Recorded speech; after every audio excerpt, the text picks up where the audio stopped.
Welcome to the Explainer. Today, we're going to break down a really powerful way to think about all the media you consume, and more importantly, how you can start taking back control of your own attention. So, let's just start with a feeling that I think pretty much all of us can relate to. That feeling of communication overload.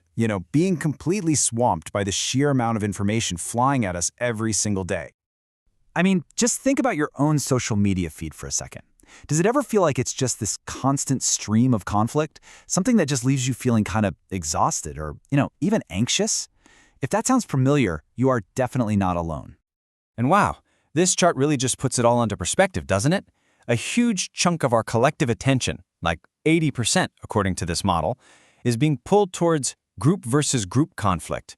And in the meantime, all these other vital areas, like our own health, our families, even things like global science, are all just squeezed into these tiny little slivers. And this is the crucial point. This isn't really about saying one type of content is bad and another is good. The real issue, as the source material points out, is this massive imbalance. It's a practical de-emphasis on all these other super important parts of our lives, and that's what's leading to that feeling of being totally overwhelmed.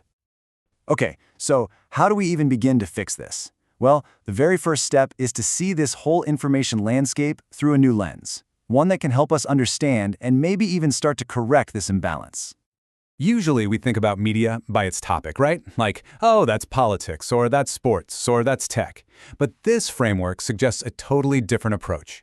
Instead of asking what a message is about, we should be asking where it's trying to direct our focus. Is it towards us as individuals, towards our family, or towards some wider group? This is what the source material calls focus-based categorization. And it's a really simple but honestly a super powerful method to objectively classify any piece of communication you come across. It's not about judging the content at all, but just about identifying which layer of our world it's asking us to pay attention to. So how does this actually work in practice? Well, it's all built around this simple but really powerful 6-layer framework, which is the absolute core of this whole idea. And here they are, the 6 layers laid out nice and clear. It all starts with F1, which is all about our individual health. Think mindfulness podcasts. Then you've got F2 for key relationships, and F3, which expands out to the family unit. And then we get to F4. That's that group versus group layer where so much of our media lives. Beyond that, you've got F5, which deals with broader cultural ethics. And finally, F6, the most expansive of all, covering cross-cultural topics that can actually unite us, like global science. And this brings us right back to the problem. The source calls this the F4 trap.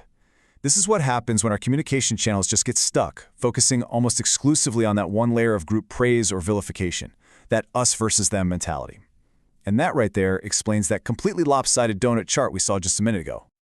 Okay, so we can see the imbalance, and now we have this new framework to categorize everything.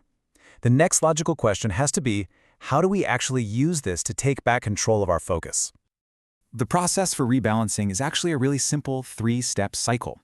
First, as you're consuming any media, just try to recognize the layer. Is this F1? Is this F4? Maybe F6? Second, take a moment to reflect on your overall balance over the past day or maybe the past week. And third, and this is the important part, you consciously choose where you want to focus your attention next. So why even go through this effort? Well, because it directly tackles that feeling of burnout. It empowers you to become a conscious chooser instead of just a passive consumer.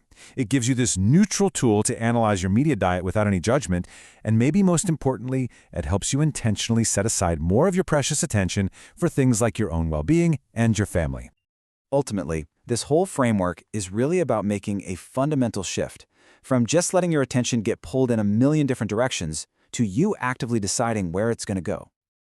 This quote from the source material really just says it all. The entire goal here is to give you the explicit power to choose. It's about no longer just letting whatever comes on dictate your mental and emotional state.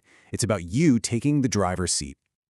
And that really is the final crucial question this whole framework leaves us with. It's not about deleting F4 or any other layer, not at all. It's about finding a conscious, intentional balance. Now that you can see these 6 distinct layers of communication, the power is back in your hands. So where will you choose to focus?